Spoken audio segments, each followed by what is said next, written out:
Evet. Esselamu Aleyküm ve Rahmetullah. Euzu billahi mineşşeytanirracim. Bismillahirrahmanirrahim. Rabbena atina min ledunke rahmeten ve heyyi lena min emrina raşada. Rabbena gfir lena verhamna ve ente hayrur rahimin. Rabbi şrah li sadri ve yessir li emri ve hlul ukdeten min lisani yefkahu kavli ve cealli veziran min ehli Harun ahi üştüd bihi ezri ve eşriku fi emri key nusebbihake kethira ve nezkurake kethira inneke kunte bina basira ve sallillahumma ala Muhammedin ve ala alihi ve ashabihi ve etba'ihi ve sellim. Rabbena gfir lena verhamna ve ente hayrur rahimin. Amin. Velhamdülillahi Rabbil alemin. Last week we studied this ayah, verse 16 in section 7, Araf. And in the ayah said, Qale, now Iblis is speaking, now answering back to Allah, God, who says, فَبِمَا أَغْوَيْتَنِي لَأَقْعُدَنَّ لَهُمْ صِرَاطَكَ الْمُسْتَقِيمِ. And then Iblis said, because you have put me in the wrong, I will lie in ambush for them all, for human beings, all on your straight path. We talked about it. That is the way that we always accuse the Creator. That is my qadar. That is how it is. It happened. We deny our free will to choose. That this tendency in us, if we follow this tendency, we are on the path to follow Iblis. Otherwise, Iblis doesn't pull us back away from the straight path of God. But if God is telling us now, why the Quran speaks in this way? I think we mentioned this long ago. The way the Quran speaks is more palpable, so we can imagine the situation in a concrete sense. So visualizing it.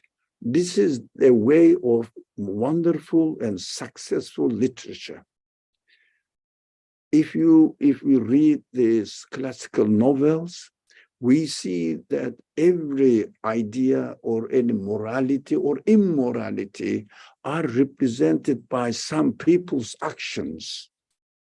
But in fact, the people and their actions are just excuses to let the reader to imagine how, if I follow morality or immorality, it will be in real life in my living experiences, real life.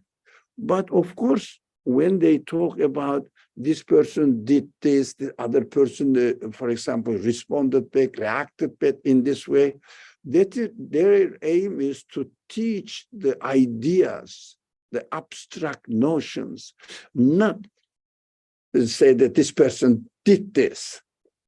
But this is how we really remember in our imagination. Imagining a picture of something or witnessing an event happening out there teaches you much better than if you read a paragraph in an abstract sense.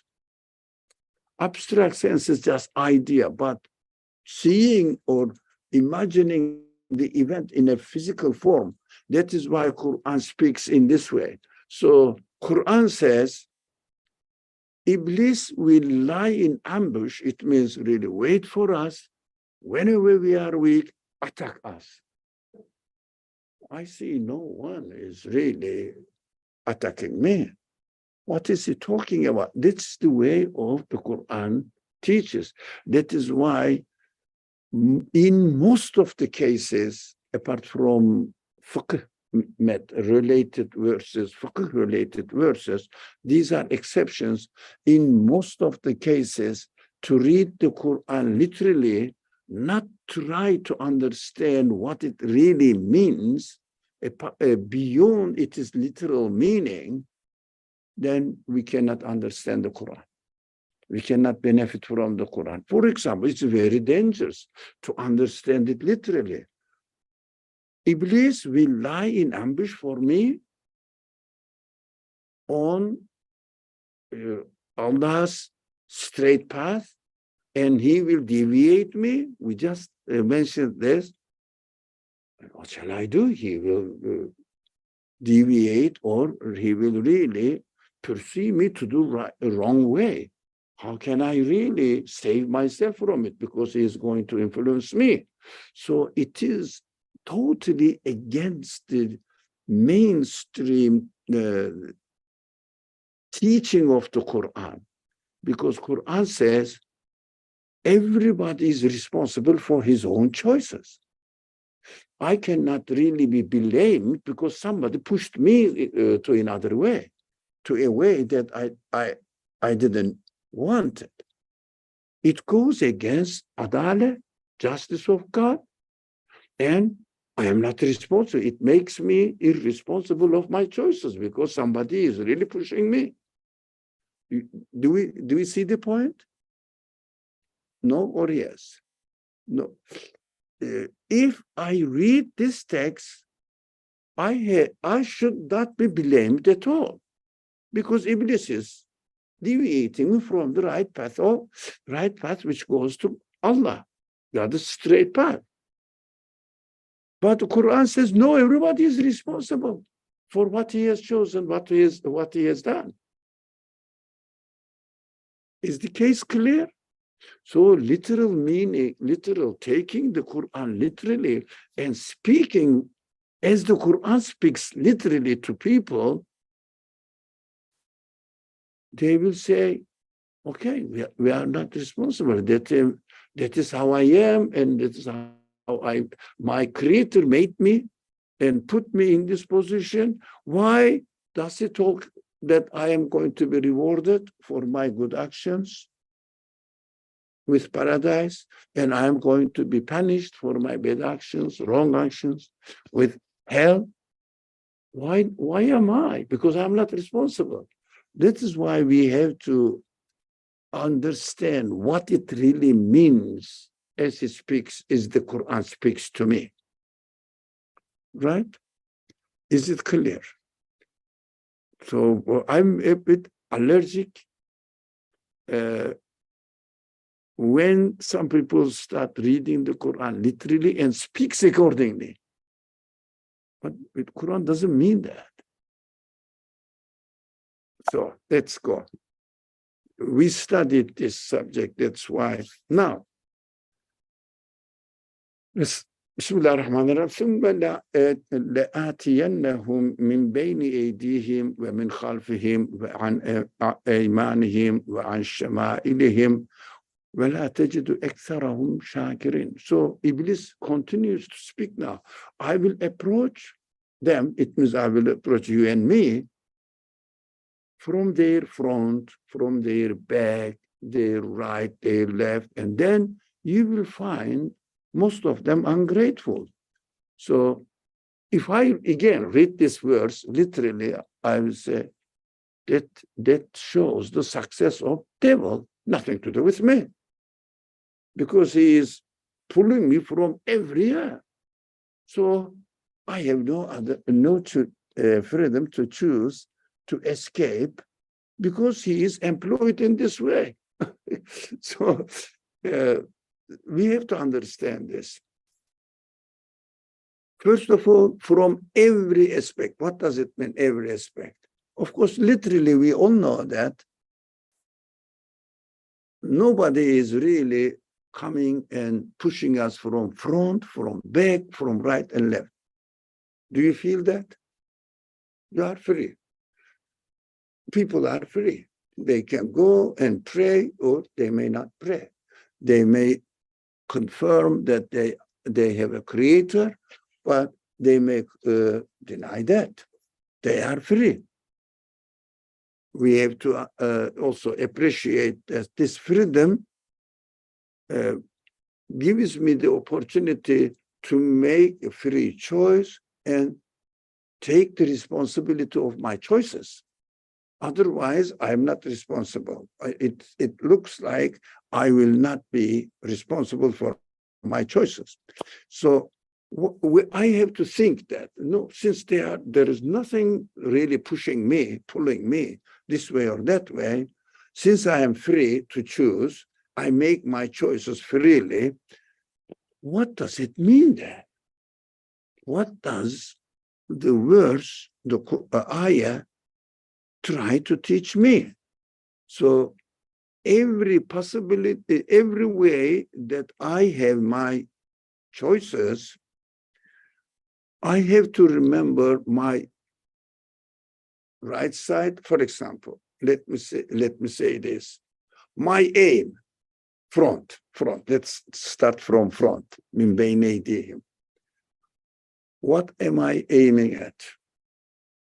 I have two options. To be a successful worshiper of God, or to be successful in my worldly life, only not really taking into consideration the end of my life. I will have the best possible job. I will be successful. I will buy this. I will buy that. And that is how I am going to do. That is my purpose of life. That is an approach from front. But Qur'an says you have to, or my creator says, I have to think of my future. What will happen to me when I die? Because this life doesn't seem to be a simple thing. This universe is not a simple matter. The creation is not simple. So I must have a purpose for my existence. The one who created me in the perfect context of the universe and gave me the huge capacity to communicate with the meanings, with the qualities manifested in the universe, it cannot be for nothing. When I die, my body dies. Yes, I see my body when I die. My body dies, but my humanity, my human side, does it die? That is a question. My human side is not matter, so it is not subject to change. So my feelings, for example, I'm getting old, but my feelings never get old. I'm now having some hearing problems, as you notice. Yeah, hearing problems, but I want to go back to my youth. And I wish, still I wish, I want to hear as I was hearing when I was 20, 30 years old. My feeling never gets old. They never get aged. What does it mean? My body is deteriorating. I understand, but my feelings never. They are alive as ever they have been. What does it mean? My body will, time will come, my body will not function, stop functioning, but does it really necessitate that my feelings will stop also functioning? It seems to be there is no sign. My feelings are not getting old and they are ever alive. So I understand I have to take notice of the purpose of my creation, and use my feelings accordingly and get ready. Front represents my future, isn't it? So which kind of projections, which kind of preparations I should have for my future? What I have to think. So there will be two options in front of me. One option is, as my feelings tell me, my spirit, my soul tells me and lets me realize that I have a creator. My life cannot be with no purpose. And I must prepare myself as my feelings require eternal happiness for the eternal happiness. What am I supposed to do now? And the other option is, I may just say, no, I don't care about my feelings. I don't care about anything after my death. I can only guarantee my life until I die and have a project for the future, for my life limited to the life of my body. So understand that everything must be prepared in order to satisfy my body, but not my desires of my spirit. What do you want? Do you want, I see a watch. Do you want a watch which will break in a week? How perfect your watch must work according to your desires. 1 week, 1 month, 1 year, enough? If possible, 10 years? If possible, forever. We want our wishes, our wills, our desires. We are created for satisfaction forever.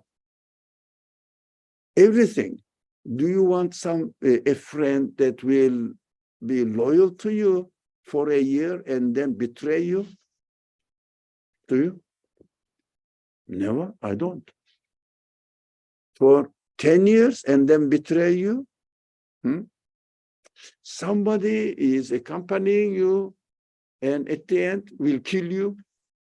Do you want this person to be with you? What our feelings are telling us. We are created for eternal satisfaction. So we have to make the project according to the desires, according to the capacity of our feelings, not according to the capacity of our body. Our body changes, our body ages, but my feelings never age. So that is the option in front of us. Either we will aim to satisfy our body or to satisfy our feelings, our spirit. Is it clear? So this understanding must be drawn from this verse. There may be another way of understanding it, but we have to interpret it in any case. Otherwise, reading literally does not help. So from there back, also what we have left behind, for example, okay, I am going away, I'm going to die, but I am proud of my children, my work, my property. Do they help you after you die? No, but Iblis approaches me and says, look, you are a great parent, for example. You were very successful in making money and looking after your family, your children. Yeah, you are a perfect man. Don't worry about it. You can be proud of your work. You understand the trick? You can be proud of your work. It doesn't mean that you shouldn't do, but rather than being proud of your work, what are we supposed to do? Be thankful that Allah gave me the opportunity to do this. Then again, we have two options in front of us as far as what we have left behind. From right, we may say, okay, I have done something right, good actions. I am proud. I never miss my prayer. Yeah. And also I do extra prayers. And maybe I did such and such good actions. I am proud of my actions, appropriated to myself, rather than thanking the Creator who gave me the opportunity to do it, rather than saying Alhamdulillah. So appropriating all the actions to ourselves rather than to our Creator, we learn that it will be the option of Iblis for us.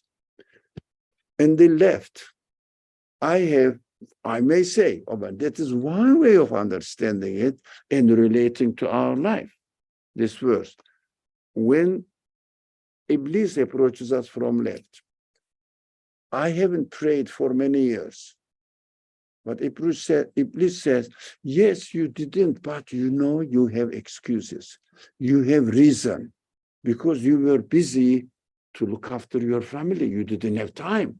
You were busy to take care of the needs of your body. You didn't have time. That is why you were really not praying.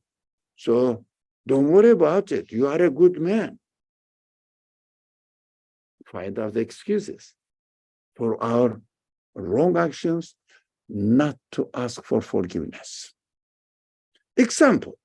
You can bring up many other examples. Does anything come to your mind? How are we going to relate this verse to our practical life?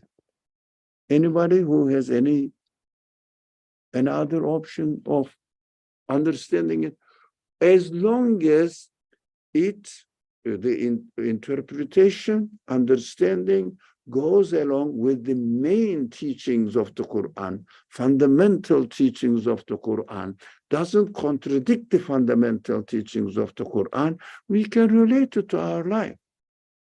As long as it doesn't contradict the foundational teachings of the Qur'an. We have to find out, it may mean this for me, and take the responsibility upon yourself rather than accusing Iblis. Because if we don't do that, then why we cannot understand why God allowed Iblis to do this? Can he not stop it? Could he not stop it? We can reason. We understand that there must be a wisdom in telling this to me rather than, Iblis is God's enemy and he was successful in this sense.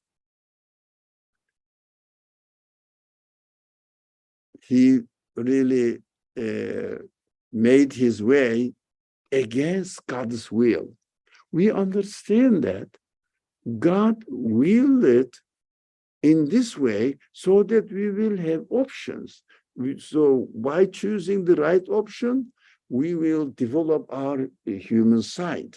So we will recognize, by improving our feelings, our understandings, our consciousness, we will recognize what is right, what is wrong, and consciously make the choice of worshiping God and fulfilling the purpose of my life here. Because what else can we think of being the purpose of being in this world? Is there any other option? Apart from really acknowledging, educating myself, training myself, and acknowledging who my Creator is, having a relationship with my Creator in both senses. One is when I am given the opportunity to do something good, to be thankful to Him. When I fail, to ask Him for forgiveness, to ask Him to forgive me. That is what the relationship with me. Otherwise, anything else in this world, what we do is temporary. I don't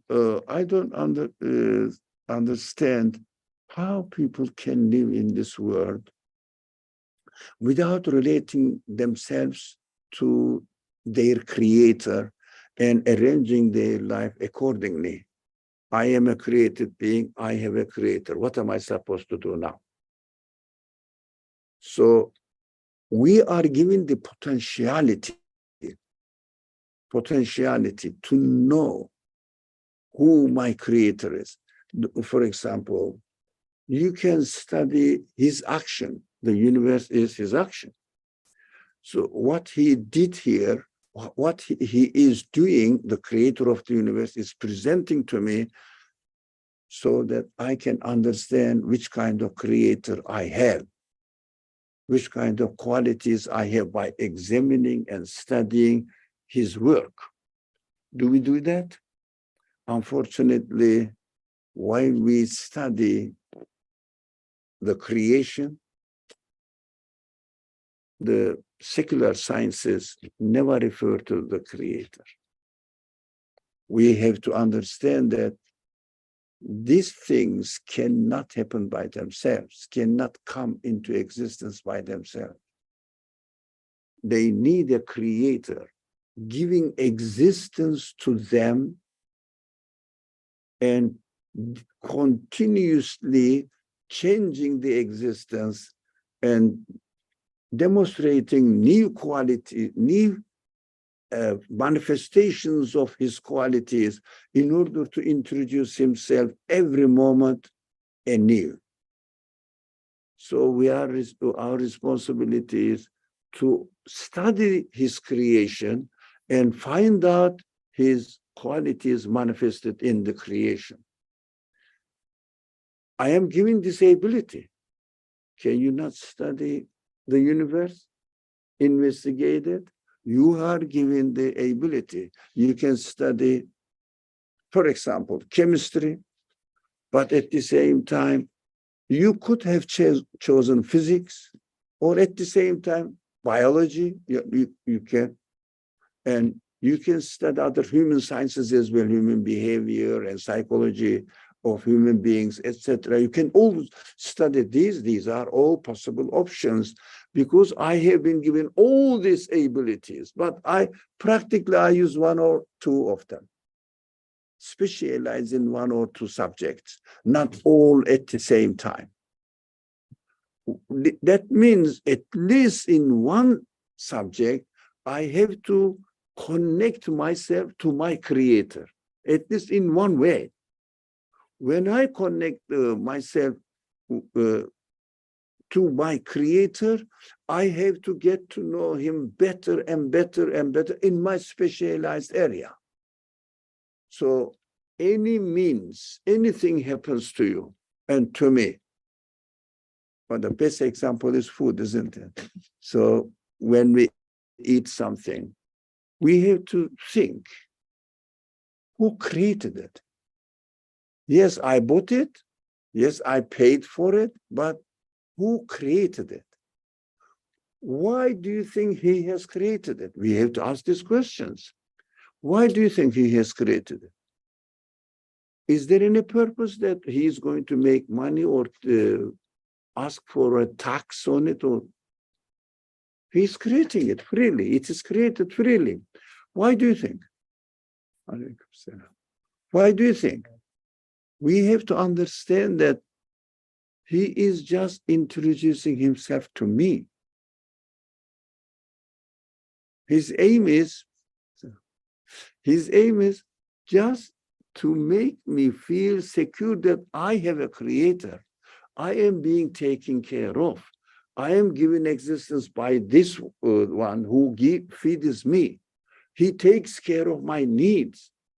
I have my Rabb, my Lord, who's taking care of me, so that I will have a relationship with him. So just saying that, okay, food is nice, I enjoyed it, thank you, the one who created it, and not continue. No, it is just an invitation to communicate, to interact with him, so that, yeah, somebody is taking care of me. Who is this? The one who created whatever I'm using. The one who created, for example, food, we said. The food that I'm eating and enjoying it and really loving it, why does he do that? So we understand that this is just an invitation. He invited invited me to get to know him. So I got to know him that, yes, I have a creator. So what? I have to continue. Since I have a creator, what am I supposed to do then? Acknowledge that my creator is the one who gave me my feelings, my capacity to understand, my capacity to appreciate the beauty and perfection and taste of the food, for example, and my need and satisfaction of the need, this relationship. I have to make sense of it and continue from there. Don't stop there. Say, Alhamdulillah, the Muslims say, that's good. We have to say, Alhamdulillah, but so afterwards, what?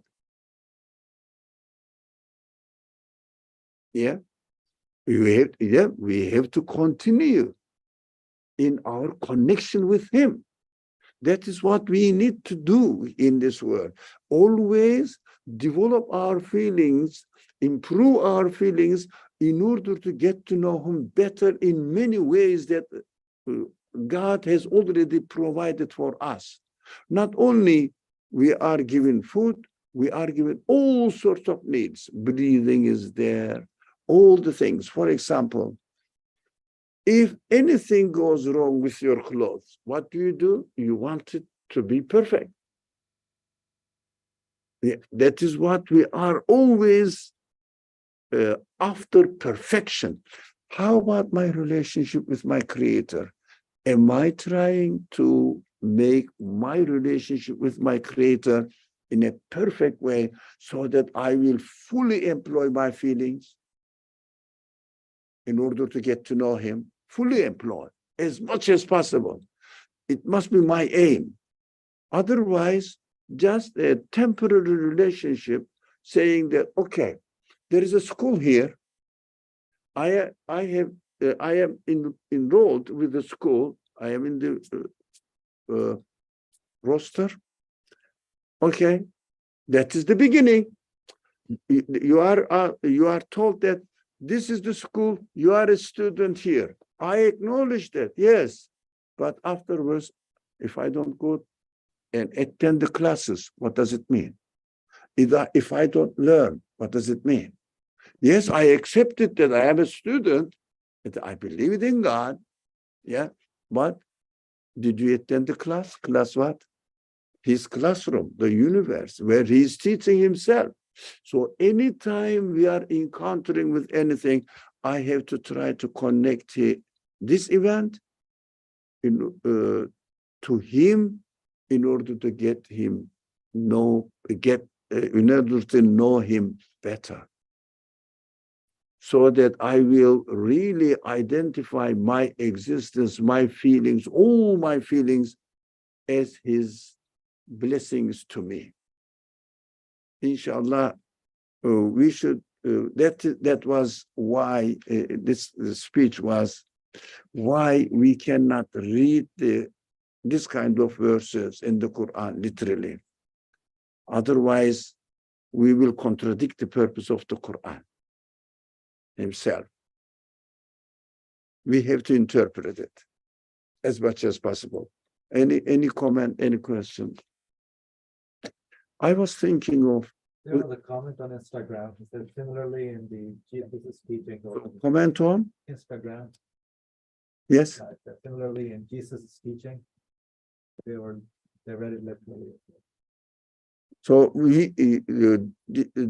the person meant, excuse me, did the person mean? No. Okay, you are reading. Let me wait. Yeah, he said the same with the teachings of Jesus in the New Testament. Exactly. And not only New Testament, Old Testament too. But they may not really interpret, but although I know they interpreted, but still we have to interpret.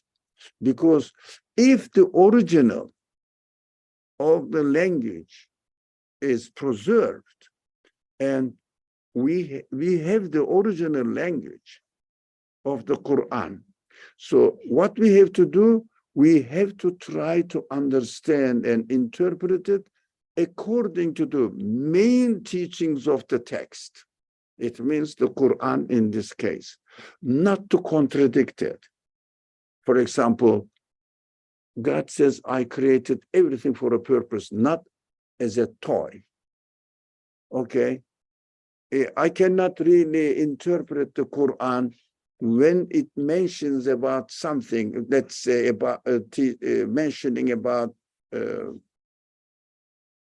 what the very famous thing, camel. Okay, the Quran mentions about camel. Camel is a sacred animal because it is mentioned in the Quran. Did I fulfill the mission of the Quran, Khalid? No. There is another Khalid. There is another Khalid. So, what? Camel is sacred. Do you think horses are not sacred? Although they are mentioned in the Quran as well. How about sheep? Oh, they are mentioned in the Quran as well. The Quran is very practical, speaking in very practical terms. Let's say cats. Okay. Quran doesn't mention about cat. Shall we forget about it? No, the same. Cats are as valuable as camel, horses mentioned in the Quran, bees mentioned, ants. They are all as valuable. These are just samples of what God has already created. So we have to really take notice of the general teachings of the Quran, general purpose of the Quran, and try to understand the verses accordingly. Not only the Quran, the other texts, but the only matter is original text is available or not. So I can see the wisdom in the original text within the context of the capacity of the speaker. That is an important point. Now, if I say a word, you can interpret it according to my capacity. Do you understand? No. Some faces are not, yeah, no. If I speak in a way that giving a news in not 2023, but 2050. In 2050, something will happen. And right underneath it, Ali, my name. What would you say? This is Ali's speculation about future. Cannot be guaranteed. Now, the revelation, whatever it is, according to your understanding, revealed by the creator of the universe, who is an absolute being. The absolute being cannot be limited space and time-wise, because he is the creator of the whole universe. Can we imagine that the creator of the universe doesn't know what will happen tomorrow? What he will create tomorrow? Is there any sign that his knowledge is limited to this time only? Absolute knowledge is needed to create even one ant, because creating the ant needs the knowledge how is it going to be fed, how it is going to live in this world, prepare the conditions of its life for future, how it is going to make its nest. Must know, accordingly create the ant with the capacity to make its nest and to see its food, to digest it. So all future programs are already in the existing of the ant. Now, it means the creator must definitely know the future. So, and then creator speaks now. It's a simple and silly example. In 50, I will create something. I say, yeah, the creator knows. Creator has this capacity. So interpret it according to the capacity of the speaker. But if a text has something in it, if all from God is fine, but some human addition or human language, can I interpret this text as the author knows infinite or has infinite knowledge? So that depends on the definition of the text that we are reading. I am not saying this text is God revealed, this one is made, man-made. That is beyond argumentation. I hate argumentations. But we have to know that I can interpret the text only within the capacity of the speaker. For example, the President of the United States says one sentence about what the plan of the future of the United States. My neighbor, example, who has nothing to the administration of the country, he may say, or she may say, the United States is going to do this. Can I take it seriously? My neighbor's word?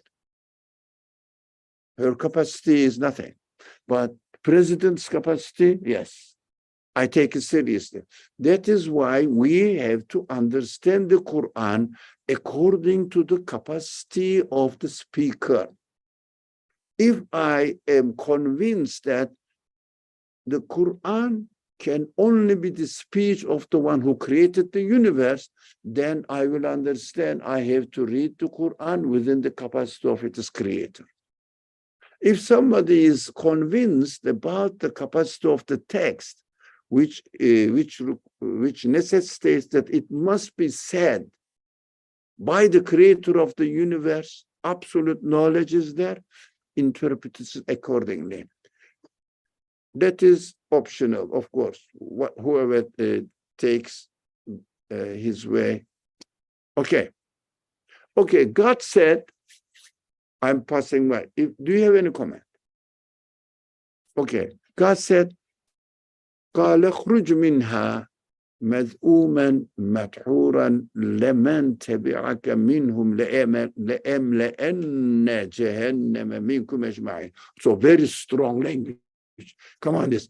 لمن تبعك منهم لأن. How many times there is an in English, in Arabic, ta'kid. Emphasize. Lemon is emphasize. لأملأن, another emphasize. لأملأن, double nun, is another emphasize. 3 times God is emphasizing the importance of this matter. Let's read this translation. God said, get out. Now Iblis is drawn away from God's presence. What does it mean? Anything told that the Iblis is going to do is nothing to do with God's purpose of creation. So God is teaching me now, be careful. If I say Iblis will do this, it means it is against the will of my creation, against the will that I created for what purpose. It is against. So get out.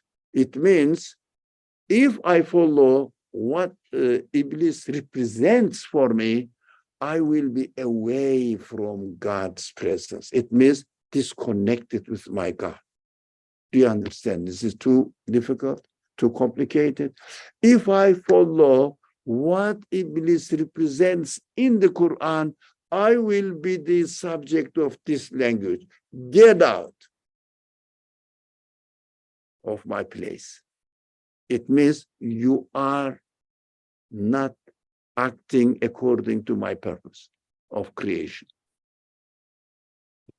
You are disgraced and rejected. When we are not connected to God, when we are disconnected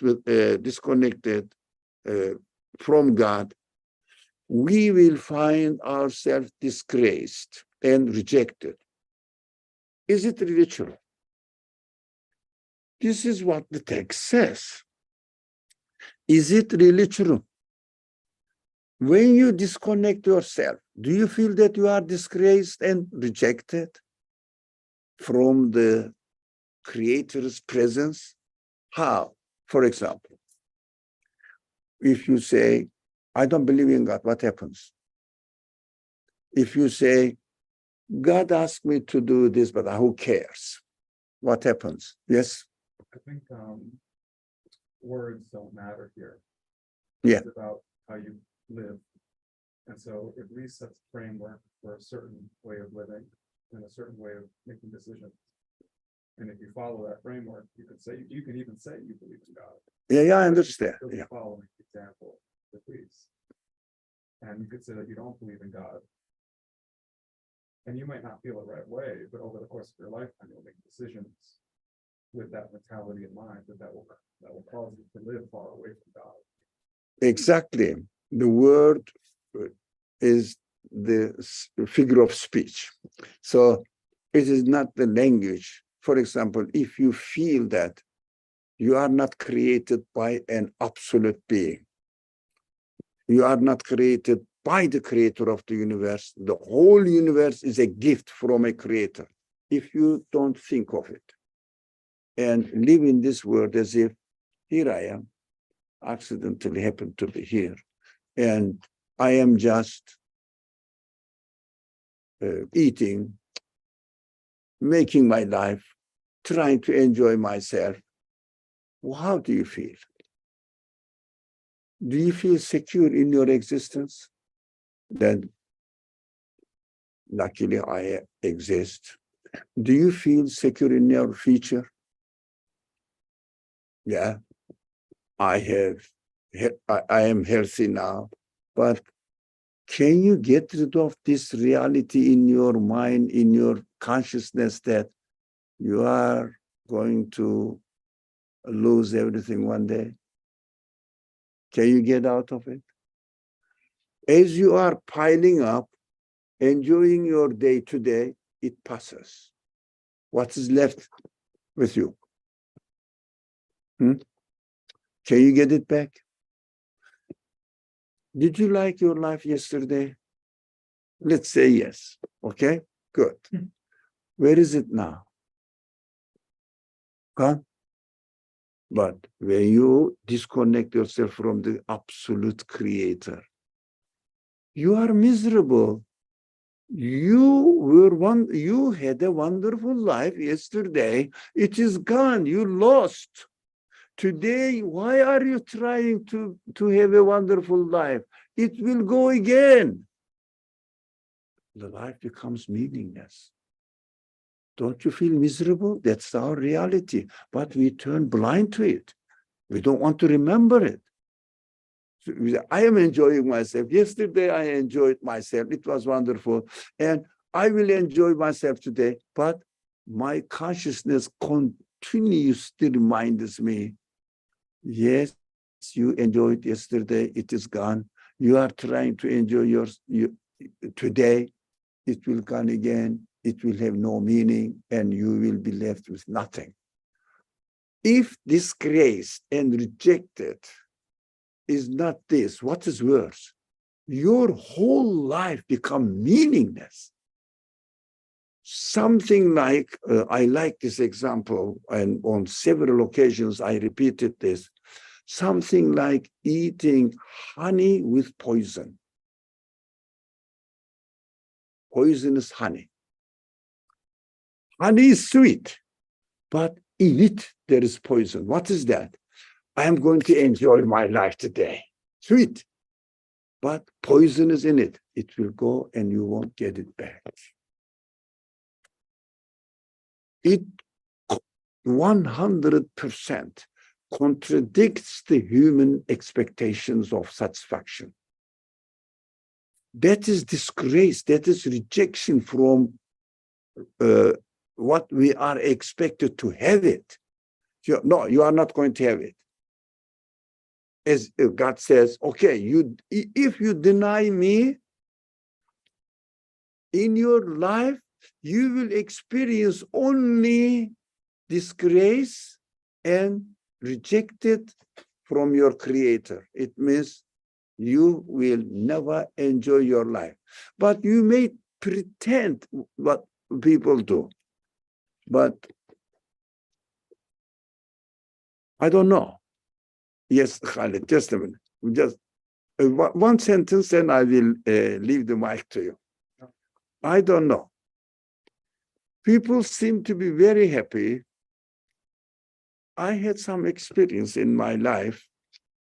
I don't want to be noisy about people's life and gossip about people. But at the same time, I lived with them.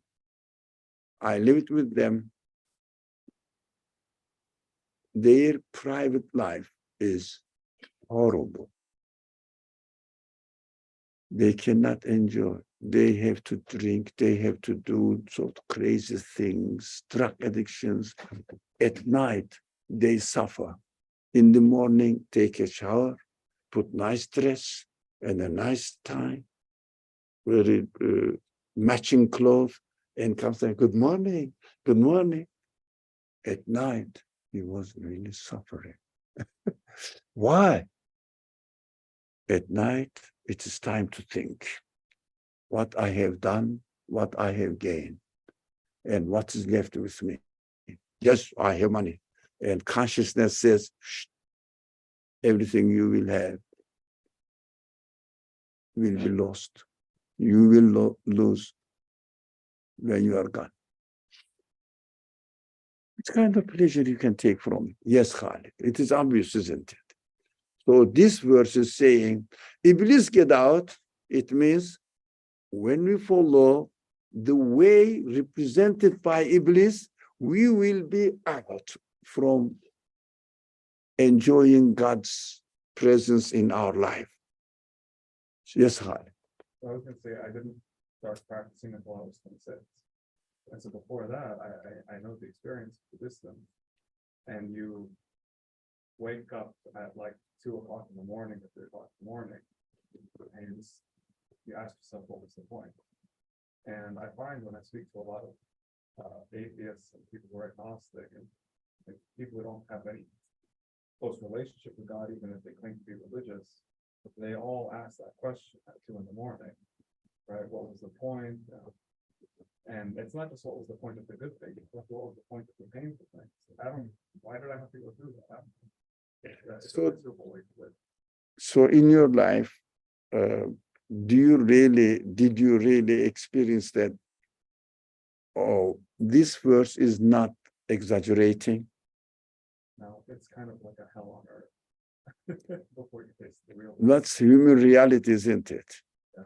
So we understand that our Creator is speaking to us. He knows me. Yes. Why be conscious of the reality that this is horrible at the end of the day? If you are following the true path, basically, like you know God and you know yourself doing either good or bad things, but you might not follow God and not do the right things. Would you still feel that pain, or would you recognize, how would you recognize this happen?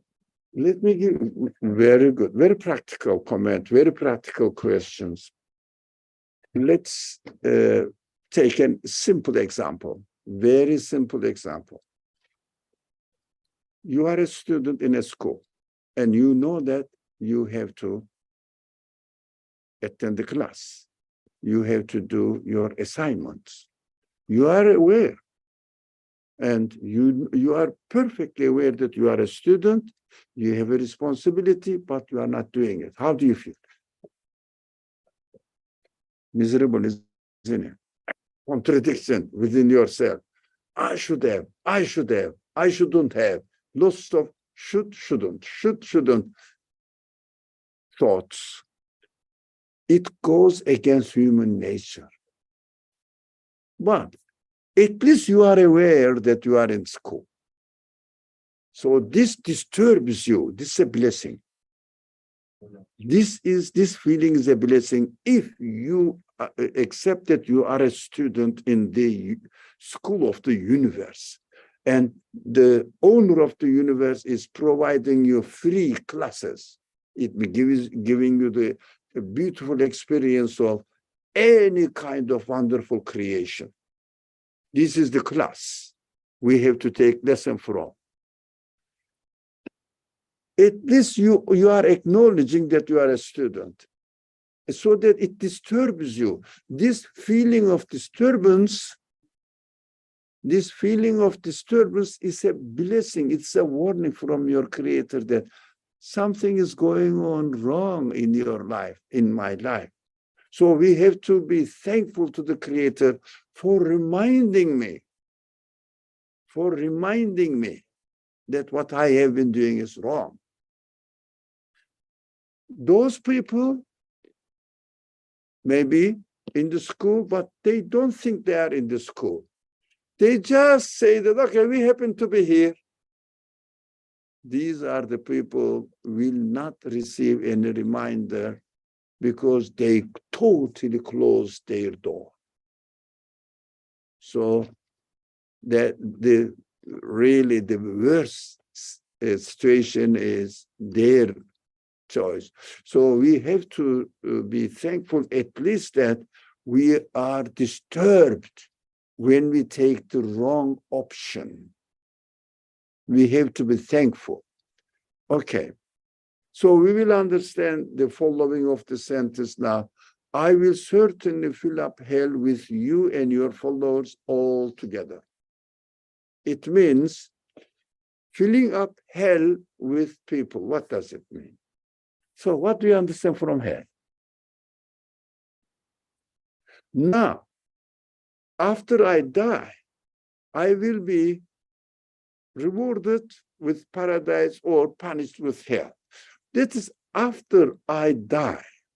But why do you think God is telling me now and asking me to believe that if you follow Iblis or Iblistic option, or the option represented by Iblis in the Qur'an, so we will be in hell. Now, we have to have this sign of hell in me so that I will say, yes, I felt this, I knew this. So when I die, this news must be true because I have already experienced it in my life. That's why God is telling me not only to threaten me, not only to let me know that after you die, you will either go to paradise or hell according to your choices, but also asking me to reflect that this news is correct so that you can confirm it. This is how we practice in our feelings. When we follow Iblistic way, it means against our nature, against the way we are created for, contradicting our reality. When we have this option, when we choose this option, I understand that, for example, anytime in the example of the school, anytime you don't attend the class, don't you feel that I lost this? Second class you missed, I lost this, the opportunity. I didn't learn, it is gone. So accumulated it, and then you understand that at the end, I will be graduated with no knowledge at all. So I will not deserve to get a degree. Don't you feel that anytime gradually you miss the class? Don't you feel that? Isn't that real human experience? Clear? Is the example clear? Or do you look a bit puzzled? Did it not make sense to you? So like, put it in context, Yeah. the school here is the life that you're being tested for. And going to class, meaning like in staying connected to, like in practicing school, you're comparing it to like staying connected with God, Yes. and Through his work. thus you would be granted the good afterlife. Now, when sorry, I please. think it can help out. So I think an easier example would be like the Rumi's idea of the mirror, like the dirty mirror. So like our point in life is to recognize that God's qualities all around us, right? Like Yeah. we're supposed to witness the things around us. And when we don't have the connection, our mirror is dirty, and we're supposed to be like purifying ourselves. And if the mirror is a little dirty, we'll get some things. But if we keep adding bad deeds and like disconnecting, we make it more dirty. So it's harder to reflect those good qualities and to see those good qualities. So like we get separated more. Does that make sense? Yeah. So that's kind of what he's talking about with the school part. I think the mirror example is easier. Because like the mirror example I see when it's just, you get to a point where like it's too dirty, you're not aware of it. Yeah, like you like also the idea of like having a hard heart or a soft heart, like every bad thing you do kind of like makes it harder for you to absorb the good.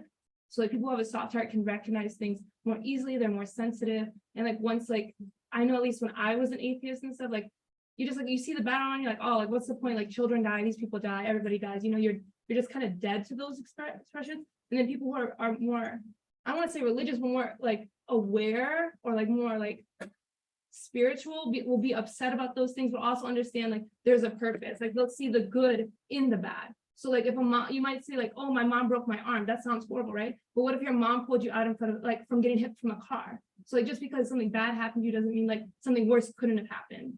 I don't know if that makes sense. So yeah. Thank you. Yeah, sorry. Thank you. It's a good example. So we are experiencing every day something, and accordingly we are developing ourselves, our senses. Accordingly we develop our senses, we improve ourselves. Do you see that, or isn't that easy to see that? The continuation of the creation, continuation of our life is the opportunity to get to know our Creator better. So because it is not, the belief is not a static matter. I believe in God, okay. Finish. But the creation continues. Your life experiences are continuing. Why do you think? Because realization of the pleasure of having God in your life, this consciousness needs to be improved, developed. So not only saying, yes, I am created and I have a creator, finished. But on every occasion, if you keep experiencing the presence of God or God's dealing with you and favoring you, your love for God, your connection for God becomes stronger and stronger. So your feelings are educated in this way. Otherwise, our human feelings are not static. For example, when we study and learn something at a level, we don't know what we are missing. Let's say first year college student learns something, but he or she doesn't know what she has not learned yet. As she learns it, she realizes that, that is how human development takes place. Human beings improve their feelings exactly in the same way. When we say, I believe in God, that is just a starting point. Yes, there must be a creator. Good. Now, let's introduce the creator to my feelings, which are, do we have any limits for our feelings? Endless capacity. So according to the endless capacity of the feelings, we are given the opportunity to develop our consciousness of God endlessly. That is why we have to continuously be in contact with the Creator by choosing, in your example, good actions. I would say good connection with God. So experiencing it, for example, when you see a person at once, you know him. Danish, your name? Yes, I don't know. Danish. Okay. I know Danish, but can you imagine? I have been in contact with Danish every day. I know him better and better and better. And also at the end, we become very close friends. But first time, hi, Danish. Oh, my name is Danish. Oh, happy to see you. My name is Ali. Finish. Do I really love being with Danish at this stage? I acknowledged you. You are a nice person as I saw you first time. But through the experience of life, my connection with Danish becomes so stronger. So I understand everything about Danish, and my connection with Danish and enjoyment being together with Danish becomes stronger. That is why belief needs to be improved by our consciousness, by our realization. Before, together with this comment, sister's comment. Some comments on Zoom. On Zoom. where is it? I have to get out here. Okay, this one. Zoom. No. Okay. Yeah, that one. Let's see. Oh, there are some comments. All right. Thank you. Let's see. I cannot see what we are reading from. I think it was from the beginning or what? Yeah, 610. Yeah, that was. Okay. So do I need to be seeing it? Okay. Farah says, how do we satisfy the spirit here? That was also long time. Sorry? That was also 620. Okay. This is a good question. How do we satisfy our feelings? We cannot fully satisfy our feelings, but only by knowing that our feelings are created by the one who created me, and realizing that these feelings have no end to be satisfied, but only the Creator can satisfy me. By knowing this reality, just keep in contact with Creator. Clean your mirror. So let your mirror always manifest God's presence in it, so that you will understand that this God can satisfy my need. That is why the Qur'an keeps saying that I will reward the believers and those people who do good choices, good actions, with infinite pleasure, paradise. And this will be my favor. This will be my favor. That is why we have to keep in contact with the Creator and keep our hope that this Creator, and also hope is not wishful thinking, not really realize that this Creator can satisfy me. Inshallah. Okay, let me go this one back and this one here and come back here. And okay. Are we done? Yes. You shares. So like the other people can see what. If you're not sharing your screen, that's why. I am not. Yeah, on Zoom. I see Zoom. yeah, I forgot to share. It is too late. So I started the live streaming, but not sharing it. So I am sorry for those who are attending in Zoom. Okay, I'm sorry for it. I just realized that I'm not sharing. So we understand hell is disconnecting with the Creator. Can you imagine? Whatever you want, can you create it? Can you create anything? Can you create one tomatoes? No, okay. So hell is the one where God is not satisfy your need because you didn't acknowledge him. You when you don't acknowledge and say that I don't care, God says, okay, if you don't acknowledge me, I will not acknowledge you in your next creation. And in this world also, if we don't connect ourselves with God, who can replace it? Ourselves. I will satisfy myself, although it is impossible.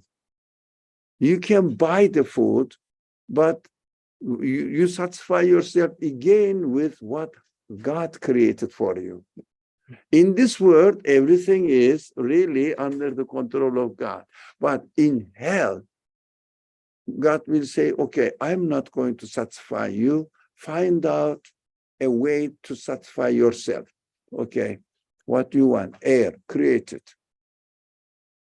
What do you want? Light, create it. What do you want? I don't know, water, create it. What can we do? That is hell. That is why if we disconnect ourselves with the Creator, we will end up with no Creator's guarantee and security, and also after death, we will not have the favor of grace of God. Here, everybody is treated equally. The class is there, the professor is teaching, but students are not forced to go to the class. They have options. Going to the class, learning or not. But class is going on. The universe is continuously teaching who my Creator is, how gracious and merciful he is, teaching me. And from time to time, he is just reminding me that if you do something wrong, you will understand that you cannot sustain your life. So hurricane happens. Oh, everybody is trembling. I cannot guarantee my life. That is, I understood. That is another way of teaching again. Not necessarily punishing, teaching to make myself that I cannot realize that I cannot guarantee my life. So I need experience. I need to experience this. That is sometimes, very rarely though, sometimes happens one in a 5-10 years period, just one reminder. All the time, everywhere in the earth is comfortable, is it? Earth is not disturbing us. We don't realize that earth is really revolving very fast in many ways around itself, around the sun. We feel no discomfort at all, secure. But once in 20 years, a part of the earth shakes a little bit, arranged in this way. Yeah, the order of the universe arranged in this way, just shakes a little bit. And some people are disturbed there. Everybody says, oh, earth doesn't have to be as peaceful as we have been experiencing for 20 years. Can we stop it? No. So God arranges everything according to teach me who I am, who he is. All this relationship and all these activities for one purpose, to have a rightful connection with my Creator. It is too late. Okay, I think we have to stop here, all right? So my one suggestion is, inshallah, we will finish this section. Any problem? No, we will finish this section, the example of Prophet Adam and Iblis, etc., all these related events in order to understand human reality. But afterwards, I would like you to think of subjects that you wanted to study, maybe some verses of the Quran, maybe some questions, fundamental questions related to the verses of the Quran, so that we can relate them, study them together. But I would like you to come with suggestions. Think about it. We have some weeks to go, inshallah, but think about it, prepare yourself. When we finish this subject, we can continue, but what to do? I have something. If you don't come up with questions, don't worry. I have many subjects, many verses to study. Don't worry. They are so I'm very excited about studying the Quran. There is endless. So one option. And also those people who followed, who watched the video later on or from other channels, they can write their questions and concerns, what they want, how to hold the class. I will be very happy. My name is, as announced on the website, Ali Murmur. So everybody knows if they are watching it with Ali Murmur. So my email address is very simple, alimurmur@gmail.com. My name, Gmail, that's it. So please send it to me, and I will collect them and make all together. We will decide which way we will follow. All right, inshallah. I will work.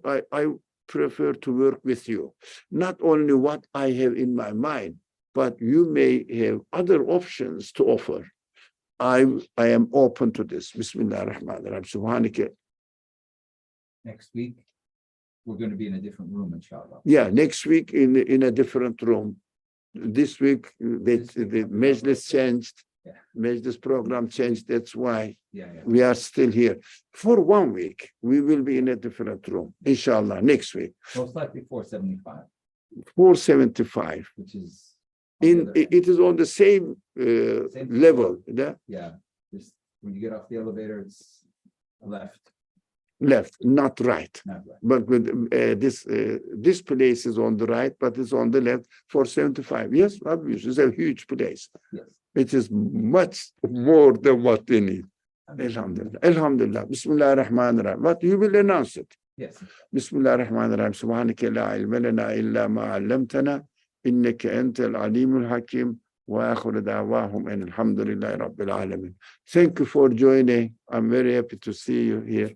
Inshallah, next time again, next week again, at 6 o'clock, we would like to meet again and continue studying this very human problems. Very human problems. Wassalamu alaikum wa rahmatullah. Thank you. Assalamu alaikum. Alaikum assalam wa rahmatullahi wa barakatuh. Jazakallah khair. Assalamu alaikum. Wa alaikum assalam. Dr. Ali. Yes.